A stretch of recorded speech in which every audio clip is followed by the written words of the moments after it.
आज हम लोग बहुत ही महत्वपूर्ण टॉपिक पे चर्चा करने जा रहे हैं। यह वीडियो आपके लिए इतना महत्वपूर्ण है कि हो सकता है आने वाली बोर्ड परीक्षा में पहला स्थान आपका ही हो, लेकिन वो कैसे होगा उनमें कुछ बातों का आपको ध्यान रखना पड़ेगा।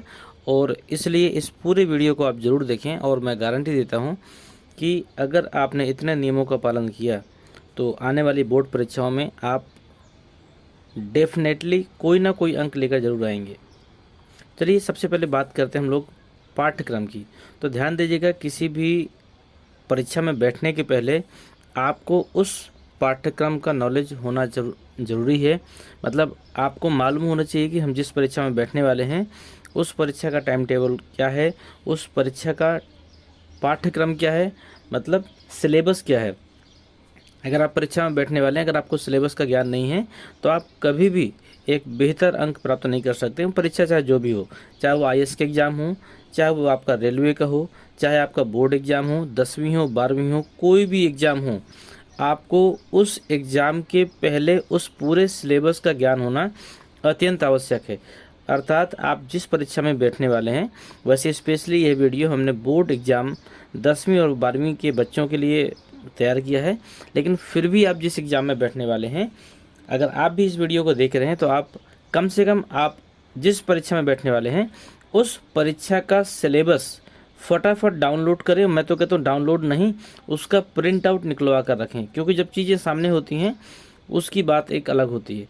तो सबसे पहले आपको पाठ्यक्रम का नॉलेज होना चाहिए। इसके बाद चलिए अब हम बात करते हैं मेन चीज़ क्या है। सबसे पहले कि अगर आप किसी भी चीज़ को पाना चाहते हैं तो उसके लिए आपको एक गोल, एक लक्ष्य निर्धारित करना पड़ेगा। देखिए, जीवन में हम कितनी भी लंबी दौड़ लगा लें, लेकिन यदि हमारे लक्ष्य का ही हमें पता नहीं है तो हम लगातार दौड़ते ही रहेंगे और पूरी उम्र निकल जाएगी, लेकिन हमें हमारा लक्ष्य मिलने वाला नहीं है। तो सबसे पहले हमको लक्ष्य बनाना होगा। यदि आप एक व्यवसायी हैं तो आप लक्ष्य बनाइए कि हम इतना कमाना चाहते हैं। यदि आप विद्यार्थी हैं तो आप लक्ष्य बनाइए कि इस परीक्षा में मेरा यह स्थान होना चाहिए, मैं इतने अंक प्राप्त करना चाहता हूं, या फिर मैं जिस काम को करने वाला हूं उस काम को करने के बाद में मुझे यह चीज़ मिलनी चाहिए। हमारे कहने का मतलब ये है कि आपको लक्ष्य निर्धारित करना होगा, वो भी लिखित में। यदि आपने जीवन में लक्ष्य निर्धारित नहीं किया तो मान के चलिए आप उस सेक्टर में या फिर उस लाइन में कभी भी आप सफल नहीं हो सकते। जैसे मैं बात करूं यूपी बोर्ड टॉपर 2023 में, तो आप देख रहे होंगे कक्षा 10वीं में एक बालिका है प्रियांशी सोनी, जो कि सीतापुर से, इन्होंने 600 में 590 अंक, मतलब 10 अंक ही मात्र कम है, नहीं तो ये 100 में 100% अंक लेकर आई हैं। तो इस बच्ची की अगर आप लोग मेहनत देखें, इस बच्ची का अगर आप लोग पढ़ाई लिखाई के तरीक़े को देखेंगे तो ये लगभग सभी बच्चों से हटके होंगे, और इसने कहीं ना कहीं जो तैयारी है वो प्रथम रहने की ही की होगी। कुछ लोग कहते हैं सब कुछ किस्मत से मिल जाता है, तो लेकिन हम ये कहते हैं कि सब कुछ किस्मत से नहीं मिल सकता है। जहाँ पर कर्म इंक्लूड हो जाता है वहाँ पर आपकी किस्मत भी बुलंद हो जाती है। मान सकते हैं कुछ परसेंट किस्मत का योगदान होता है, लेकिन मैक्सिमम आपके कर्मों का ही योगदान होगा। अगर आपने मेहनत अच्छी की है और मेहनत सही दिशा में की है तो किस्मत भी आपका साथ देगी, और अगर आपने मेहनत नहीं की है तो किस्मत भी आपका साथ देने वाली नहीं है। अब देखिए इंटर में देखिए 500 में से 489 नंबर लाया है। शुभ छात्रा नाम से एक बालक है। बहुत खुशी की बात यह है कि ये बालक भी अपने महोबा डिस्ट्रिक्ट का है, ये बहुत अच्छी बात ये है। तो इस तरह इन बच्चों ने टॉपर रैंक हासिल की। मैं भी एक अध्यापक हूँ, जैसे हम कभी भी बच्चों से बात करते हैं मैं हमेशा बात करता हूँ कि आखिर आपका लक्ष्य क्या है। तो यदि हमारे क्लास में 50 विद्यार्थी हैं तो मैं आपको बता दूं उनमें से 49 विद्यार्थियों को तो यह नहीं पता होता है कि हम कितने % लाना चाहते हैं, उन्हें पता ही नहीं है। मैक्सिमम बच्चा बस ये कहता है कि मैं पढ़ रहा हूँ और पास हो जाएंगे, अच्छे नंबर ले आएंगे। अच्छे नंबर ले आएंगे ये तो मालूम है, लेकिन कितने प्रतिशत के लिए आप मेहनत कर रहे हैं ये आपको पता होना चाहिए, वो भी लिखित में। अगर आपको मालूम है कि मुझे 100% लाना है तो आपको उस हिसाब से मेहनत करनी होगी। अगर आपको 50% लाना है तो आपको उस हिसाब से मेहनत करनी होगी। यदि आपको 33% लाकर ही सिर्फ पास होना है तो आपको उस हिसाब से मेहनत करनी होगी। इसका मतलब ये है कि यदि आपने लक्ष्य निर्धारित किया है तो आपकी किस्मत भी आपका साथ देगी और आप उस लक्ष्य को ज़रूर हासिल करेंगे। ठीक है, तो ये जो ट्रॉफ़ी है या फिर ये जो पुरस्कार हैं ये सहज ही किसी को नहीं मिल जाते। इसके पीछे उसकी बहुत बड़ी मेहनत और उसका बहुत बड़ा बलिदान छुपा होता है। तो थोड़ा सा देखिए, वीडियो बड़ी होगी लेकिन यह वीडियो आपके जीवन की दिशा दशा को बदलने वाली है। तो स्किप बिल्कुल मत करिएगा, क्योंकि एक एक शब्द ये आपके लिए महत्वपूर्ण है और इसको आपको सुनना है और प्रयास करना कि जीवन में अप्लाई भी करें। तो ध्यान दीजिएगा कि यदि आप छात्र हैं, क्योंकि स्पेशली ये वीडियो हम बोर्ड एग्ज़ाम के को लेकर बना रहे हैं, तो यदि आप एक छात्र हैं तो आपने यदि अभी तक भी गोल निर्धारित नहीं किया है तो आज ही निर्धारित कर लें कि बोर्ड परीक्षा में मुझे कितने प्रतिशत अंक लाना है। यह आप लिखित रूप से रखें अपने पास। उस अंक को लाने के लिए मेरी पीछे की प्रक्रिया क्या होगी, मतलब पर्दे के पीछे मुझे कितनी मेहनत करनी है, यह चीज़ भी मैं आपको बताऊंगा कि किस प्रकार करना है। तो सबसे पहला काम है, अगर आपने अभी तक गोल निर्धारित नहीं किया है तो आज ही डायरी पेन निकालिए। सबसे पहले आप लक्ष्य लिखिए कि इस बार यूपी बोर्ड में, एमपी बोर्ड में, बिहार बोर्ड में या फिर जिस परीक्षा में आप बैठने वाले हैं उस परीक्षा में मैं इतने प्रतिशत अंक लाना चाहता हूँ। उसके लिए मुझे कितना भी मेहनत करना पड़े मैं करूँगा। तो सबसे पहला काम ये है, ठीक है। एक मैं स्टोरी आपको सुनाता हूँ, बहुत ही मज़ेदार स्टोरी। हो सकता है ये स्टोरी आपके नज़रिए को बदल दे। एक छोटा सा बालक अपनी माँ से एक बार बात कर रहा होता है एक पक्षी के बारे में। जैसे कि आप देख रहे होंगे, एक पक्षी के बारे में, चिड़िया के बारे में कुछ कहानी सुनना चाहता है। तो उसने अपनी माँ से कहा कि माता जी, ये चिड़िया कैसे उड़ती है। तो माता जी ने जो भी आंसर दिया होगा संतुष्ट हो गया। तभी उसने देखा कि मतलब माँ ने बताया कि उसके पास पंख हैं इसलिए वह उड़ती है और इसलिए वह मतलब धरती में नहीं आसमान में उड़ रही है। लेकिन तभी उसकी नज़र एक रॉकेट पे जाती है। वह रॉकेट उस चिड़िया से पीछे था। वह रॉकेट उस चिड़िया से पीछे था। उस बालक ने जब देखा तो वह रॉकेट उस चिड़िया के पीछे था, लेकिन कुछ ही सेकंड बाद वह रॉकेट उस चिड़िया से आगे निकल जाता है। ध्यान दीजिएगा कि रॉकेट चिड़िया से पीछे था लेकिन रॉकेट चिड़िया से आगे निकल जाता है। अब उसके मन में एक डाउट हो जाता है कि चलो पंख थे इसलिए तो वो उड़ रही है, लेकिन रॉकेट के पास तो पंख भी नहीं थे। तो उसने माँ से पूछा कि माता जी, यह चिड़िया जो आसमान में उड़ रही थी, लेकिन इससे पीछे तो ये रॉकेट था, लेकिन ये रॉकेट चिड़िया से आगे कैसे निकल गया। तो माँ ने एक उत्तर दिया, जिसके पीछे आग लगी होती है वह इस दुनिया में सबसे तेज़ दौड़ता है। ध्यान दीजिएगा, जिसके पीछे आग लगी होती है वह इस दुनिया में सबसे तेज़ दौड़ता है। तो वही कारण है कि रॉकेट आगे निकल गया, क्योंकि उसके पीछे क्या लगी है, आग लगी है। तो ध्यान दीजिएगा कि यदि आपके पीछे भी आग लगी होगी, यदि आप भी एक जुनूनी व्यक्ति हैं, यदि आप भी भविष्य में कुछ करना चाहते, यदि आपने भी एक गोल निर्धारित कर लिया है और उसके लिए दृढ़ संकल्पित हैं और एक प्रकार की आपने आग लगा ली अपने पीछे कि अब मेरे से आगे कोई नहीं हो सकता है, सबसे आगे मैं होकर दिखाऊंगा, इसके लिए मुझे कुछ भी करना पड़े, तो नो डाउट ये समझ लीजिए कि आपकी सफलता से आपको कोई नहीं रोक सकता है। आप ज़रूर सफल होंगे और एक अच्छे पायदान पे पहुंचेंगे। तो इस स्टोरी को ज़रूर ध्यान रखें। जब भी आप अपने आप को डिमोटिवेट माने तो आप ज़रूर इसको याद करें कि यदि हम अपने पीछे एक आग रखेंगे, क्योंकि मैक्सिमम बच्चे जो हैं वो ठंडे पड़ जाते हैं। ठंडे का मतलब क्या है समझिएगा, यदि हम पूछते हैं कि आपका लक्ष्य क्या है, आप कितने प्रतिशत लाना चाहते हैं, तो बच्चे परीक्षाओं के दौरान पे क्या कहते हैं कि बस पास हो जाऊं, यही मेरा एक सपना है। ध्यान दीजिएगा, यही बालक कक्षा 11वीं में जब था, जब 10वीं पास करके आया था तो बोलता है कि मैं 90% लाऊंगा। 4 महीने बाद कहता है 80 आ जाएंगे तो काम चलेगा। फिर महीने 2 महीने बाद बोलता है 60 में भी हम काम चला लेंगे। लेकिन जब 12वीं की बोर्ड परीक्षा में बैठने वाला होता है, उससे पहले पूछा जाए कि बेटा तैयारी कितनी है, कितने प्रतिशत अंक लाने वाले हैं, तो वो क्या कहेगा कि मैक्सिमम बच्चे ये उत्तर देते हैं कि मैं पास हो जाऊं, यही मेरे लिए सबसे बड़ी बात होगी। परसेंटेज को गोली मारिए। मतलब ये कि अगर उन्होंने सही प्लानिंग नहीं की होगी इसलिए उन्होंने इन शब्दों को दोहराया है। तो ध्यान दीजिएगा, हमें ऐसा नहीं करना है।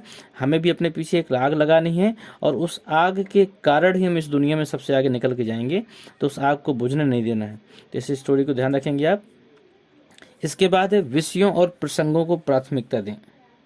ठीक है, मतलब हम लोग जब पढ़ते हैं तो हमारे पास बहुत सारे विषय होते हैं। मैं स्पेशली 12वीं की बात करूं तो हिंदी हो गई, अंग्रेजी हो गई, गणित हो गया, विज्ञान हो गया, और विज्ञान क्या उसमें विज्ञान में भी पार्ट हो गए, फिजिक्स केमिस्ट्री हो गई, बायो हो गई, सोशल साइंस के अंतर्गत में कई पार्ट हो जाते हैं, भूगोल हो गया, इतिहास हो गया, बहुत सारे विषय हो जाते हैं।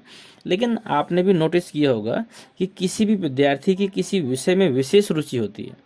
अगर मैं हाई स्कूल की बात करूं तो 6 विषय होते हैं, कला हो गई, सामाजिक विषय हो गया, और हिंदी हो गया, इंग्लिश हो गया, गणित हो गया, विज्ञान हो गया। इन 6 विषय में अगर पूछा जाए कि बेटा सबसे रोचक विषय कौन सा है, तो वो बोलेगा हिंदी है, कोई कहेगा इंग्लिश है, कोई कहेगा गणित है। तो बेटा यदि आपको 6 में 6 विषय में 100 नंबर मिलने हैं, तो फिर एक विषय से इतनी मोह ममता क्यों है? क्या अन्य 5 विषय आपको अंक देने वाले नहीं हैं, या फिर क्या अन्य विषयों से आपकी परसेंटेज नहीं बनेगी? तो ध्यान देना कि सबसे बड़ी चीज़ आपको समझना है कि विषयों और प्रसंगों को प्राथमिकता दें। मतलब जितने विषय आपके क्लास में हैं, उन सभी विषयों से आपको प्रेम करना होगा, उन सभी विषयों को बराबर की प्राथमिकता देनी होगी, उन सभी विषयों को आपको गले लगाना होगा, उन सभी विषयों को दिल से पढ़ना पड़ेगा। यदि आप इन विषयों को अपने दिल से लगाएंगे, अपने दिल से पढ़ेंगे, इनको भी अपनाएंगे, तो ये विषय भी आपको अपनाएंगे। और जिस दिन आप दोनों एक दूसरे को अपना लेंगे, उस दिन कहाँ गया वो 100% और कहाँ गया वो 95%। आप 100% सफल होंगे और एक अच्छे पायदान पर होंगे, ये हमारी गारंटी है। लेकिन सबसे पहले आपको सभी विषयों को प्राथमिकता देनी होगी। ऐसा नहीं है कि आप साइंस वर्ग के विद्यार्थी हैं तो फिजिक्स एक आपका बेहतर विषय है, बाकी आपको मैथ से मतलब नहीं है, या फिर फिजिक्स और मैथ आपका अच्छा विषय है, आपको केमिस्ट्री से मतलब नहीं है, या फिर फिजिक्स केमिस्ट्री मैथ आपका अच्छा विषय है, हिंदी इंग्लिश से मतलब नहीं है। ऐसा नहीं करना है। आपके जितने भी विषय हैं, आपको सभी विषयों से प्रेम करना होगा और सभी विषयों को लेकर चलना होगा, तभी आप एक अच्छे पायदान पे पहुंच सकते हैं।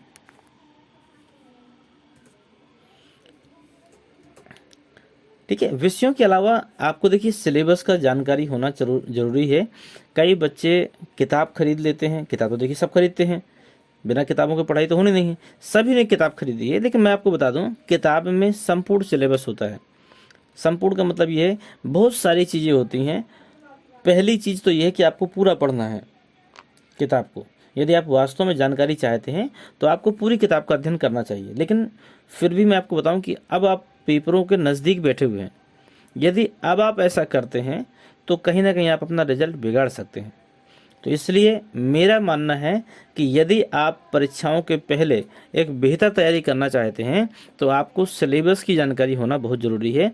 तो मैं आपको बता दूं, मैंने यूपी बोर्ड का खोला है।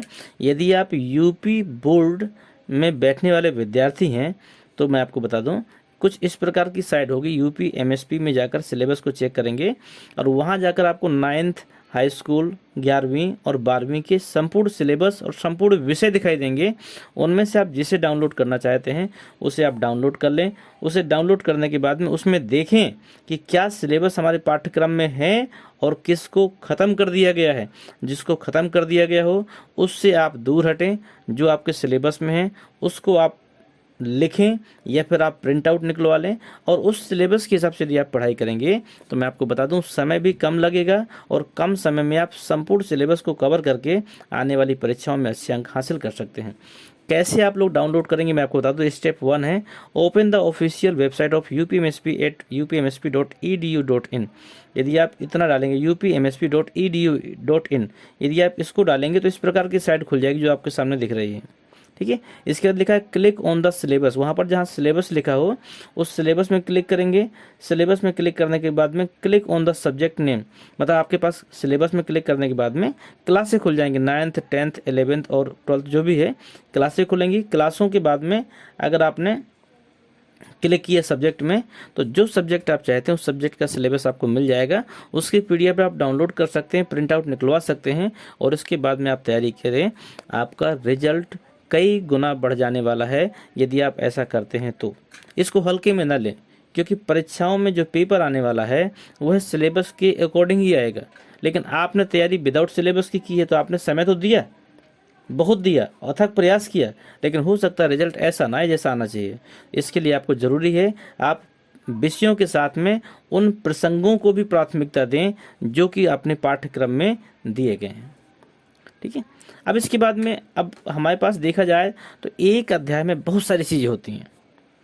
ठीक है। मैं आपको बताऊं, ये देखिए मैं हाई स्कूल का अध्ययन स्लॉट हम बना रहे हैं कि किस प्रकार हम अध्ययन करें। अब व्यक्ति कह देता है चलो सिलेबस तो निकलवा लिए हमने, सिलेबस भी आ गया हमारे पास, सब कुछ है, लेकिन हम पढ़ें कैसे, हमारा टाइम टेबल क्या है। बहुत बड़ी विडंबना है कि हर बालक यही बोलता है कि सर आप हमारा टाइम टेबल बनवा दीजिए। अब बताइए मुझे क्या पता कि आपके घर में दाल कब बनती है, आपके घर में खाना कब बनता है, आप कितने टाइम सोते हैं, आप कितने टाइम नहाते हैं, मुझे नहीं पता है।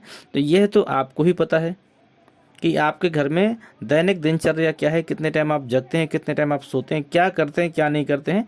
लेकिन मैं एक चीज़ जानता हूँ कि आप हर विषय के लिए अगर आधे घंटे दे सकते हैं तो वही आपका अध्ययन स्लॉट बन जाएगा। जैसे कि मैंने 6 विषय आपके रखे हैं, Hindi, English, math, science, social science, art, 6 विषय हैं आपके। और मैंने देखिए अध्ययन स्लॉट बनाया, मात्र 1 दिन का बनाया मैंने, मात्र 1 दिन का बनाया है। लेकिन आपको 1 महीने का बनाना है। अगर आप 1 महीने के एक बार में नहीं बना सकते हैं तो कम से कम आप 1 हफ्ते का बनाएं। तो करना क्या है आपको कि जैसे मान के चलिए कि पहला चैप्टर है, मैं बात करूं स्पेशल साइंस की बात कर लेता हूं। पहला चैप्टर है तो पहले चैप्टर में बहुत सारी चीज़ें होंगी, तो आप लिखें। जैसे मैं हिंदी में मैंने क्या लिखा है, पद्य किसे कहते हैं, मुझे सिर्फ इतना पढ़ना है 1 दिन में। पद्य किसे कहते हैं, इसकी अर्थ, परिभाषा और उदाहरण।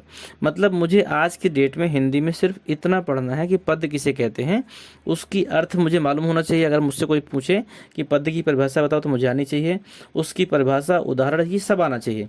इसके बाद मैंने एक चीज़ और भी लिखी है, तुलसीदास का जीवन परिचय। मतलब ये 2 चीज़ें मुझे आज तैयार करनी है, तो मतलब तैयार ही करनी है किसी भी कीमत पर, यह चूकनी नहीं चाहिए। यही अध्ययन स्लॉट है 1 दिन का। सेकेंड मैंने क्या लिखा है, लेसन 1 शॉर्ट आंसर इंग्लिश में। आप कुछ भी लिख सकते हैं। हो सकता है कि आपने लिखा हो प्रेजेंट इंडेफिनिट टेंस तैयार करना है, हो सकता है आपने लिखा हो पंचुएशन का तैयार करना है, हो सकता है आपने रीऑर्डरिंग लिखा हो सकता है आपने लॉन्ग आंसर लिखा हो, कुछ भी हो सकता है। मतलब आप किसी भी चैप्टर को या फिर किसी भी भाग को या किसी भी टॉपिक को आप टुकड़ों टुकड़ों में करके उसे आप बना सकते हैं कि मुझे आज कितना पढ़ना है, ये मुझे पता होना चाहिए। देखिए आप 1 दिन में पूरी हिंदी तैयार नहीं कर सकते हैं, आप 1 दिन में पूरी इंग्लिश तैयार नहीं कर सकते हैं, आप 1 दिन में मैथ नहीं तैयार कर सकते हैं, आप 1 दिन में विज्ञान भी तैयार नहीं कर सकते हैं। जब 1 दिन में तैयार नहीं कर सकते हैं तो फिर आप इतना लंबा इंतज़ार क्यों कर रहे हैं। अभी अगर आपसे पूरी किताब के बारे में पूछा जाए तो शायद आप नहीं बता पाएंगे, लेकिन छोटे मोटे टॉपिक आप बता सकते हैं। तो यही है कि आपने 1 दिन का मैंने बना कर बताया है आपको। पद्य किसे कहते हैं, लेसन 1 की शॉर्ट आंसर, वास्तविक संख्या मतलब ये हमें हल करना है। सोशल साइंस में मुझे मात्र 1 टॉपिक आज तैयार करना है। साइंस में मुझे लाइट रिफ्लेक्शन एंड रिफ्लेक्शन, ये दोनों मतलब प्रकाश का परावर्तन अपवर्तन पढ़ना है। और उसमें 10 न्यूमेरिकल भी मुझे हल करना है आज की डेट में।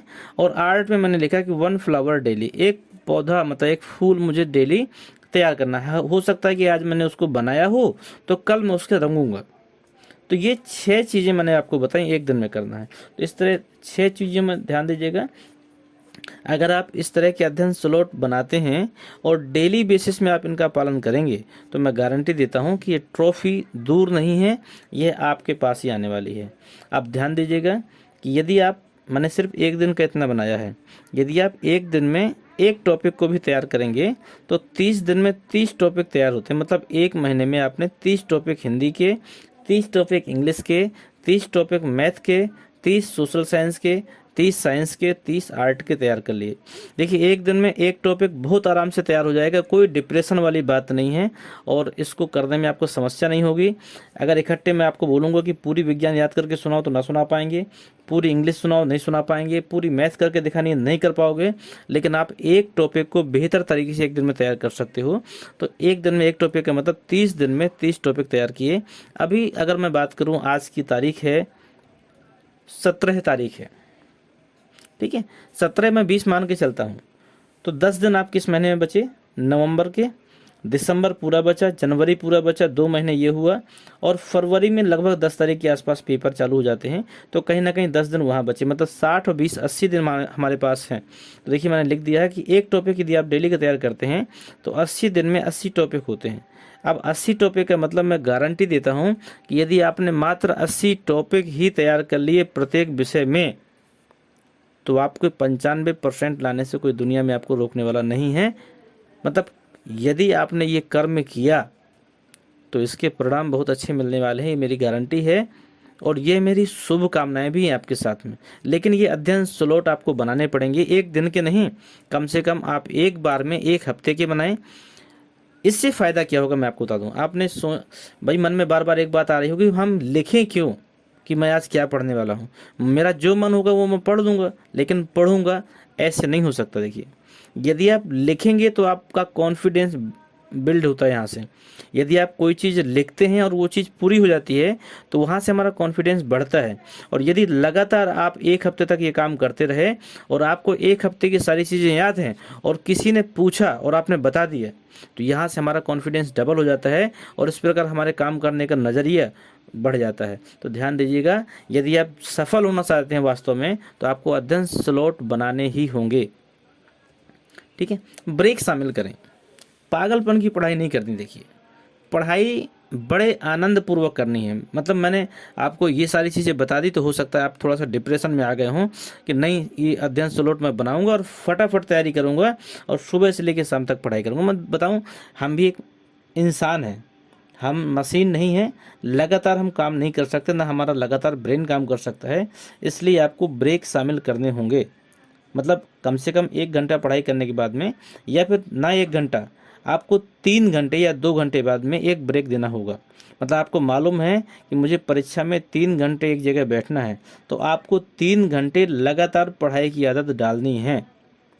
3 घंटे बाद आप ब्रेक लीजिए और फिर इसके बाद में अगला स्लॉट चालू करिए। ब्रेक कैसे लेना है, हो सकता है आपको म्यूजिक सुनना पसंद हो, तो आप थोड़ा सा जब आप ब्रेक लेते हैं तो वहाँ पर कुछ मनपसंद गाने सुन लें, जिससे हमारा मन तरोताज़ा हो जाए। हो सकता है आपको गप लड़ाना अच्छा लगता हो, दोस्तों के साथ बातचीत करना अच्छा लगता हो, तो आप उस उतनी देर में, जितनी देर में आप फ्री हैं वो कर लें। हो सकता है कि आपको मोबाइल में किसी से बात करना हो, या फिर हो सकता है कि कुछ देखना चाहते हो, बार बार मन कर रहा है कि मोबाइल में हो सकता है कुछ मैसेज वगैरह तो नहीं आए हैं, या फिर मैं किसी को कुछ भेजना चाहता हूँ या चाहती हूँ। तो यदि कुछ ऐसा है कि मोबाइल देखने से आपका मन खुश होता है तो आप मोबाइल भी देख सकते हैं, कोई हानिकारक नहीं है। यदि आप आराम करना चाहें कुछ देर के लिए तो आप आराम भी कर सकते हैं, वो भी आपके लिए ब्रेक के अंतर्गत माना जाएगा। ये मस्ती ऑफ हस्ती, मतलब मस्ती के मतलब समझ सकते हैं कि कुछ भी उधम आप कर सकते हैं आपने ब्रेक के टाइम पर। और यदि आपको हंसना पसंद है तो आप खुलकर हंसिए जो आपने ब्रेक लिया है। मेरे कहने का अर्थ ये है कि अगर आपको 1 घंटे, 1.5 घंटे, 2 घंटे पढ़ने के बाद में लगता है कि मुझे थोड़ा सा ब्रेक चाहिए, तो वहाँ पर आप स्नैक्स भी ले सकते हैं, जूस ले सकते हैं। ठीक है, तो ज़्यादा ऐसी चीज़ों को नहीं लेना है आपको जो चीज़ें आपके लिए नुकसानदायक हों, जैसे चाय, इसको नहीं लेना है, कॉफ़ी नहीं लेनी है। मतलब कुछ ऐसी चीज़ें नहीं लेनी है जिनकी आदत आपको पड़ जाए और फिर वो आपके लिए समस्या का कारण बने। इस समय पे, ब्रेक के समय पे आप थोड़ा बहुत खा सकते हैं, कुछ नाश्ता कर सकते हैं, जूस वगैरह ले सकते हैं, फल फ्रूट ले सकते हैं, हंस सकते हैं, थोड़ा सा आराम कर सकते हैं, मोबाइल चला सकते हैं, थोड़ा बहुत गाना सुन सकते हैं, जो भी आप करना चाहें करें। लेकिन 1 ब्रेक, 2 ब्रेक आपके पढ़ाई के बीच में होने चाहिए। कम से कम 2 घंटे, 2.5 घंटे पढ़ें और इसके बाद में 10-15 मिनट, 20 मिनट, आधे घंटे का एक ब्रेक लें और फिर से पढ़ाई करें। इस प्रकार ये जो पढ़ाई होगी आपकी स्थायी होगी और आप चीज़ों को समझ पाएंगे। लगातार 4-5 घंटे अगर बैठेंगे तो पागल हो जाएंगे और पढ़ाई जैसी होनी चाहिए वो नहीं हो सकती है। तो आपको अपने पढ़ाई के बीच में ब्रेक शामिल करने होंगे। ठीक है, तो इसके बाद में ओवरलोडिंग से बचें। ध्यान दीजिए, ओवरलोडिंग, जब हमने पूरा वर्ष निकल गया, आज तक हमने पढ़ाई की चिंता नहीं की, तो ये 2 महीने में क्यों आप ओवरलोडिंग अपने दिमाग में ले रहे हैं? यदि आप अपने दिमाग में ज़्यादा जोर डालेंगे तो निष्कर्ष सिर्फ एक ही निकल रहा है कि आपका रिजल्ट बिगड़ेगा और कुछ नहीं हो सकता है। देखिए, कई बार आपने सुना होगा कि मेन वक्त पर भी हमारा दिमाग इस प्रकार काम करता है कि हम बड़ी से बड़ी मुसीबत का सामना कर सकते हैं।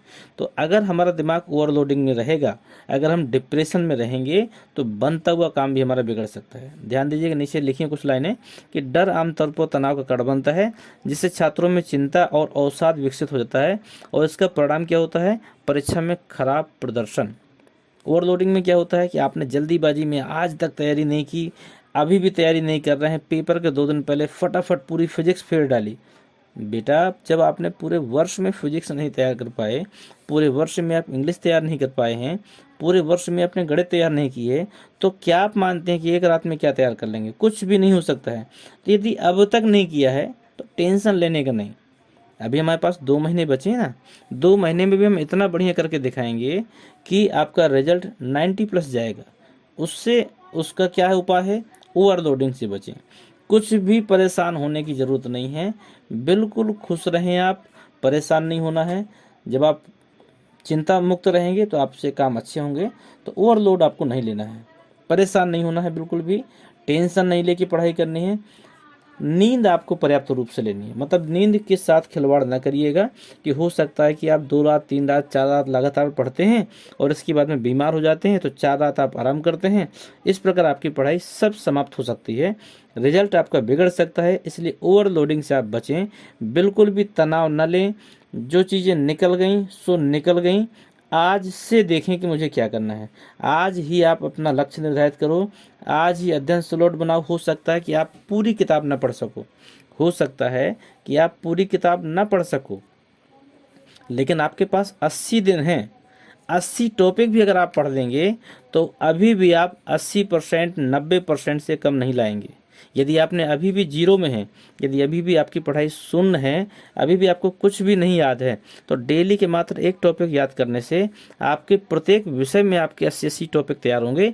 और ऐसा कोई पेपर नहीं है बोर्ड परीक्षा का जिसमें 80 टॉपिक तैयार करने के बाद भी आपका कुछ ना फंसे, क्योंकि सिलेबस में चेक कर लीजिएगा, सिलेबस में ही 80 टॉपिक नहीं है। जब सिलेबस में 80 टॉपिक नहीं है और 80 टॉपिक आपने तैयार कर लिए, तो बताइए क्या बचेगा उसमें से, कुछ भी नहीं बचना है। तो इसलिए आप चिंता ना करिए, जो समय गया तो गया, लेकिन जो समय बचा है इस समय में आप बेहतर तैयारी कर सकते हैं, सिर्फ अध्ययन स्लॉट बनाकर। इसलिए आपको ओवरलोडिंग से भी बचना है। परीक्षाओं के समय पे ओवरलोडिंग डिप्रेशन का कारण बन जाता है। कई बच्चे एक गलत रास्ता अपना लेते हैं, कई बच्चे परीक्षाओं को छोड़ देते हैं, कई बच्चे हो सकता है परीक्षाओं के टाइम पे बीमार हो जाते हैं, कई के साथ मिस हैपनिंग हो जाती है। तो ऐसी कोई भी चीज़ ना हो, इसलिए आप ओवरलोडिंग से बचें और पढ़ाई को पढ़ाई के तरीके से करें जिस हिसाब से बताया गया है। बहुत सारी टेंशन रहती है, जैसे कंपटीशन हो गई और भी बहुत सारी टेंशन होती है, सब टेंशन से आपको बचना है। चलिए देखते हैं आगे हम इसके बाद में और हम किन चीज़ों को अपनाएं।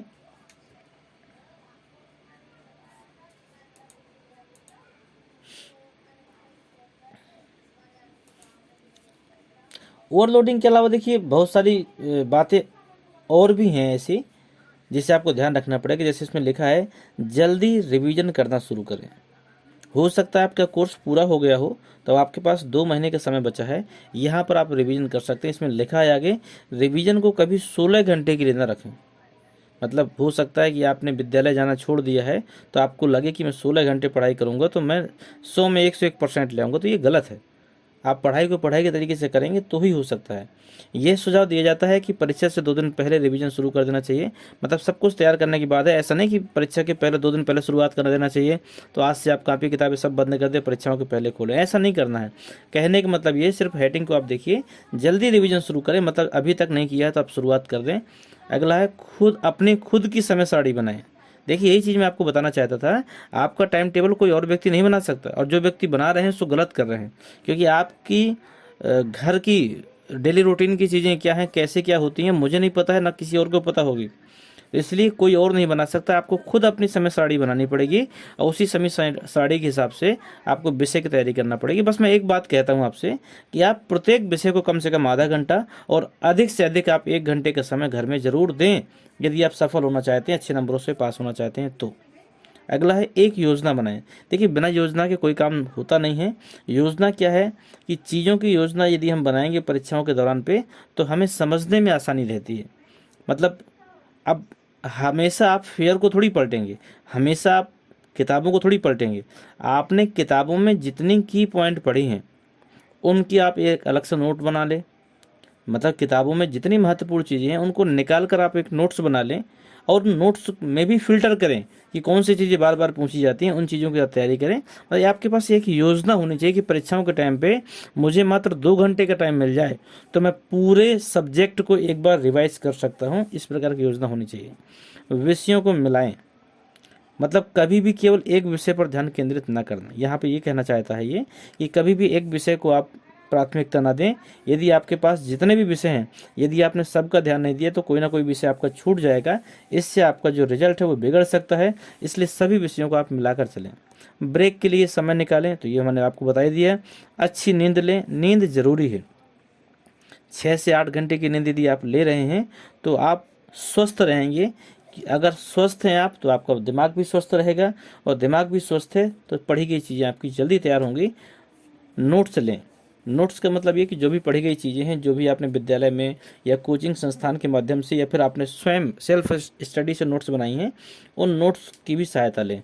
सुपाठ लिखें। सुपाठ का मतलब होता है, लड़के हड़बड़ी में बड़ा जल्दी जल्दी लिखते हैं। उन्हें बस एक चीज़ होती है कि मैं अपना सिलेबस पूरा कर लूँ या फिर मुझे अपना पेपर पूरा हल करना है, उसमें लिखा किस प्रकार है इससे कोई मतलब नहीं। सुपाठ लिखने का मतलब, यदि आपका लेख अच्छा नहीं है तो आपका रिजल्ट बिगड़ सकता है, आप कितने भी होशियार बच्चे हों। तो लेख का विशेष योगदान होता है आपकी परीक्षाओं में। तो यदि आप परीक्षाओं में 2 महीने बाद भी बैठने वाले हैं तो आज से ही अपनी लेखन कला चालू कर दें। जो भी लिखें तो ये ना सोचें कि हम पेपर में नहीं बैठने वाले हैं, रफ में लिख रहे हैं। अगर आप रफ में भी लिखते हैं तो आप फेयर के तरीके से लिखें, अच्छा लेख लिखें। इस प्रकार आपकी आदत बन जाएगी और परीक्षाओं में आप अच्छी तरीके से लिखेंगे। अगला, हाइलाइटर्स का उपयोग करें। कोई भी चीज़ पढ़ते हैं, जो चीज़ आपको अच्छी लगती है, जो चीज़ महत्वपूर्ण है, आप उसको हाईलाइट कर लें। हाईलाइट करने से क्या होगा कि जब भी आप पेज पलटेंगे फटाफट वो चीज़ें दिखाई देंगी और आप सिर्फ उन टॉपिक को तैयार करके अपनी तैयारी कर सकते हैं। शीर्षक और उपशीर्षक। शीर्षक का मतलब अध्याय मान सकते हैं और उपशीर्षक का मतलब अध्याय में जुड़े हुए विषय जो टॉपिक होते हैं वो मान सकते हैं। तो ये सब चीज़ें अगर आप अपनाएंगे तो आपका बढ़िया तरीके से तैयारी भी होगी, अगर और आप ओवरलोडिंग से भी बच सकते हैं। इसके बाद है बी फ्लेक्सिबल। आप लचीले बने। लचीले बने का मतलब ज़्यादा तनाव लेके पढ़ाई करने की आवश्यकता नहीं है। पता चले आप पढ़ रहे हैं तो आपने हंसना बंद कर दिया, आपने बात करना बंद कर दिया, आप समाज से दूर होते जा रहे हैं। हो सकता है आप एक कमरे में पैक हो गए, 2 दिन 3 दिन बाहर नहीं निकल रहे हैं, आप उसी में पढ़ाई में लगे हैं। ऐसा ना करें कि आप अपने साथ कोई गलत रास्ता अपनाएं। आपको लचीले बनना है, आपको मुस्कुराते हुए पढ़ना है, बिल्कुल खुश रह के पढ़ना है। यदि आप प्रसन्नचित्त होकर पढ़ाई करेंगे तो आपकी पढ़ाई बहुत बढ़िया होने वाली है। बस ध्यान रखें, टॉपर्स के टाइम टेबल को अपनाएं। टाइम मैनेजमेंट ही सब कुछ है। यदि टाइम मैनेजमेंट से आप पढ़ाई कर रहे हैं, टॉपर्स बच्चों के टाइम टेबल को अपना रहे हैं, आप अपना स्वयं का एक बेहतर टाइम टेबल बना रहे हैं, तो आप मान के चलिए कि आप बहुत अच्छी पढ़ाई कर सकते हैं और आने वाले परीक्षाओं में अच्छे अंक हासिल कर सकते हैं। तो लचीले बनना है, आपको फ्लेक्सिबल बनना है। अब पता चले घर में हो सकता है माता जी ने कह दिया कि बेटा बाज़ार चले जाओ और ये सामग्री लाना है। अब इतनी छोटी सी बात को लेकर आपने घर में झंझट कर दिया कि मेरे पढ़ाई का टाइम हो गया है, आपने मुझे काम बता दिया और हो सकता है घर में और कोई सदस्य ना हो, तो वहाँ पर कहीं ना कहीं आपका दिमाग भी टेंशन में और आपके घर वालों का भी टेंशन में। तो ऐसा नहीं करना है। मतलब अपनी पढ़ाई के साथ साथ हमें अपने समाज का भी ध्यान देना पड़ेगा, हमें अपने परिवार का भी ध्यान देना पड़ेगा, छोटे बड़े भाई बहनों का भी ध्यान देना पड़ेगा, माता पिता का भी ध्यान देना पड़ेगा, सभी का ध्यान देना पड़ेगा। तो ध्यान देना है कि पढ़ाई भी हमारी हो तो उसमें फ्लेक्सिबिलिटी होनी चाहिए, लचीले बनना है। लचीले बन के पढ़ाई करेंगे तो दिमाग आपका स्वतंत्र रहेगा, आप खुश रहेंगे और आपकी बढ़िया से तैयारी हो सकती है। नियमित पुनरीक्षण मतलब रेगुलर रिवीजन आपका हो रहा है, तभी आप किसी विषय में अच्छे अंक ला सकते हैं। और यह बात हमारे विद्यार्थियों के साथ लागू होती है। जो बच्चे हमारे यहाँ ऑफलाइन अध्ययन करते हैं देव क्लासेस स्पेशल के माध्यम से, वो बच्चे रेगुलर रिवीजन के कारण 97% तक अंक लाए हैं कई विषयों में। मतलब इंग्लिश जैसा विषय, साइंस जैसा विषय जिसमें कटने की संभावनाएं बहुत रहती हैं, जीव विज्ञान, केमिस्ट्री, ऐसे विषय इनमें 97% 96% तक नंबर लाए हैं। यह नंबर सिर्फ रेगुलर रिवीजन के कारण ही संभव हुए हैं। इसके लिए हम बहुत से तरीके अपनाते हैं, आपको जो बेहतर लगे आप अपना सकते हैं। जैसे हम लोग क्वेश्चन बैंक का उपयोग करते हैं। देखिए, बुक से तो पढ़ाई हो जाती है लेकिन क्वेश्चन बैंक से कुछ टॉपिक्स मिल जाते हैं। तो हम लोग कम से कम जितने प्रकाशन की क्वेश्चन बैंक मार्केट में उपलब्ध है। हर बच्चे के पास अलग अलग प्रकाशन की क्वेश्चन बैंक दिलवा कर उसमें से कम हम 2 4 10 प्रकाशन की क्वेश्चन बैंक से हम लोग तैयारी करवाते हैं। इस प्रकार सारे क्वेश्चन बैंकों का जो निचोड़ होता है वह विद्यार्थियों के पास होता है और आने वाली परीक्षाओं में अच्छे अंक हासिल कर सकता है। इससे भी बड़ी चीज़ होती है अनसोल्ड पेपर। यदि आप किसी भी कंपटीशन में बैठने वाले हैं या फिर आप बोर्ड परीक्षाओं में बैठने वाले हैं तो 2 4 10 साल पुराने अगर पेपर मिल जाएं, अगर आपने उन पेपरों को हल कर लिया तो ये मान के चलिए कि आपने बहुत बड़ी चीज़ कर ली है। क्योंकि जब अगर आपने 10 सालों के पेपर तैयार कर लिए तो आपका पेपर जाएगा कहाँ? उन्हीं में से प्रश्न फंसने हैं। यदि आप 10 सालों के पेपर पहले से कर चुके हैं तो आपकी पहली चीज़ स्पीड बन चुकी। स्पीड बहुत अच्छी है हल करने का।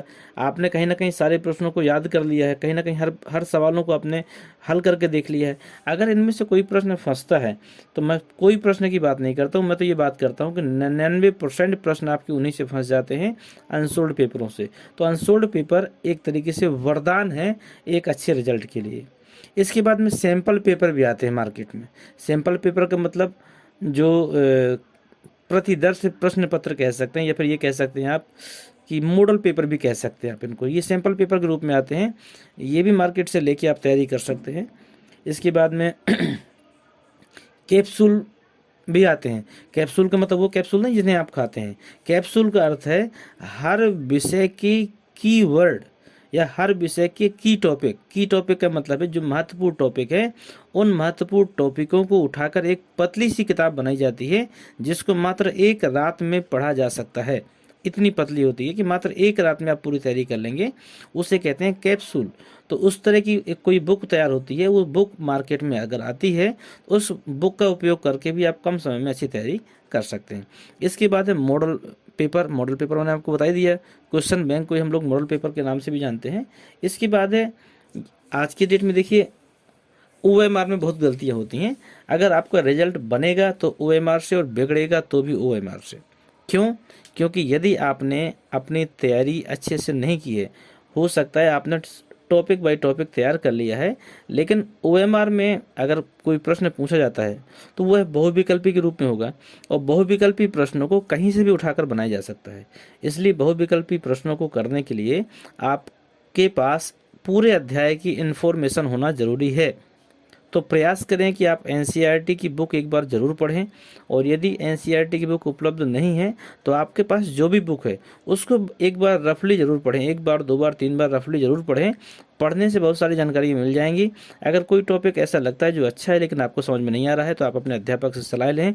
इसके साथ एक चीज़ और करनी है आपको कि बच्चे OMR में बहुत ज़्यादा गलतियाँ करते हैं। तो मार्केट में OMR शीट उपलब्ध है, 10 रुपये 20 रुपये की मिल जाएगी। आप एक OMR शीट को ले लें, उसमें 10 12 15 पन्ने होते हैं। उस OMR को भरना सीखें। किस प्रकार भरते हैं, पूरा गोला आपको फिल करना है, आपको रोल नंबर कैसे भरना है, आपको प्रश्नों के उत्तर कैसे भरना। कई बच्चों को मैं देखता हूँ 10वीं में पढ़ते हैं, एक साथ 3 गोले भर देते हैं, एक साथ 2 गोले भर देते हैं, या हो सकता है एक गोला गलत हो गया, उसको काट कर वो व्यक्ति दूसरा गोला भर देता है। क्या आपको ये मालूम नहीं कि अगर एक से अधिक गोले भरे तो वो प्रश्न कैंसिल हो जाता है, या फिर एक से अधिक गोले भरने पर या फिर काटने पर या फिर हाइलाइटर का प्रयोग करने पर वह प्रश्न काउंट ही नहीं होता है। तो ये सब गलतियां जो हैं ये तभी होती हैं जब हमें पहले से कोई जानकारी नहीं होती है। तो ये चीज़ें आपको ध्यान देना है। इसके बाद है आप एक अध्ययन के लिए एक निश्चित जगह बनाइए जहाँ पर आपकी सारी चीज़ें उपलब्ध हों, ताकि आपको परेशान ना होना पड़े, और आप एक टाइम टेबल के हिसाब से अध्ययन करें। जल्दीबाजी में कुछ भी नहीं करना है, टाइम टेबल के हिसाब से। और रिवाइज रेगुलरली, लगातार अध्ययन करें।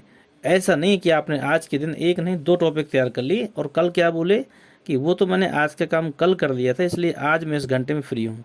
तो यह हैबिट आप ख़त्म करें। एक दिन में खाने से बदहजमी हो सकती है और कुछ भी नहीं हो सकता है। तो एक दिन में खाने का प्रयास न करें, आप उसको रेगुलर एक निश्चित डाइट लें, हल्का खाना खाएं, हल्का पढ़ाई करें, लेकिन रेगुलर करें। इससे आप अच्छा रिजल्ट लाएंगे। बस मेरी यही शुभकामनाएं हैं आपसे कि आप आने वाली परीक्षाओं में बहुत अच्छे अंक हासिल करें। God bless you, become 100% topper. मैं मानता हूँ कि अगर इतनी चीज़ों को आप अपने जीवन में उतारेंगे तो हर हालत में आप 100% टॉपर बन के आएंगे। यदि मेरी बातें आपको अच्छी लगी हों तो एक बार कमेंट बॉक्स में ज़रूर बताएं, और बताएं कि क्या इनको यूज करने से आपके जीवन में परिवर्तन होगा। क्योंकि गीता में भी कुछ चीज़ें लिखी हैं। क्या लिखी हैं? इंसान हमेशा अपने भाग्य को कोसता है। देखिए, आप अगर बहुत अच्छे नंबर लाए तो कोई व्यक्ति क्या कहेगा, इसका भाग्य अच्छा था तो ऐसा हो गया, मेरा भाग्य बुरा है इसलिए मैं ऐसा नहीं कर पाया। तो इंसान हमेशा अपने भाग्य को कोसता है, बिल्कुल गलत बात है। क्योंकि वो जानता है कि भाग्य से ऊंचा उसका क्या है, कर्म है। और कर्म किसके हाथों में होता है? आपके हाथों में। यदि आपने कर्म किया है तो आपको फल भी ऊंचा मिलेगा। यदि आपके कर्म अच्छे नहीं हैं तो आपको फल भी उसी हिसाब से मिलेगा। एक सुविचार और भी है आपके लिए, बिना फल चिंता किए कर्म करते रहोगे तो सफलता और मन की शांति जीवन भर तुम्हारा साथ नहीं छोड़ेगी। ध्यान देना, बिना फल की चिंता किए हुए। अब 10 दिन पहले सोच रहे हो 100% आ जाए अगरबत्ती लगाने से, तो नहीं हो सकता है। तो फल की चिंता ना करो, लेकिन जो भी समय बचा है उस समय में आप लगातार कर्म करते रहो तो सफलता भी मिलेगी और मन की शांति भी मिलेगी, और यह पूरा जीवन आपका साथ नहीं छोड़ेगी। तो ये विचारों को हमेशा याद रखना। और मेरी ईश्वर से यही कामना है कि अगर आप वास्तव में सिंसियर होकर पढ़ाई करते हैं तो इन 2-2.5 महीने के अंतर्गत में आप ज़रूर टॉपर बनेंगे। और मेरी आपसे एक अनुरोध है आपसे कि आप इस वीडियो को मैक्सिमम लोगों तक ज़रूर भेजें। मैक्सिमम क्या, मैं तो कहता हूँ जितने भी ग्रुप हैं, जितने भी नंबर हैं, सब तक आप ज़रूर भेजें, फेसबुक में, व्हाट्सएप में, या फिर अन्य सारे सोशल प्लेटफॉर्म में, ताकि यह संदेश ज़्यादा से ज़्यादा लोगों तक पहुँचे और हमारा जो मिशन है एक अच्छे रिजल्ट का, वो हमारा सफल हो सके। धन्यवाद। Thank you.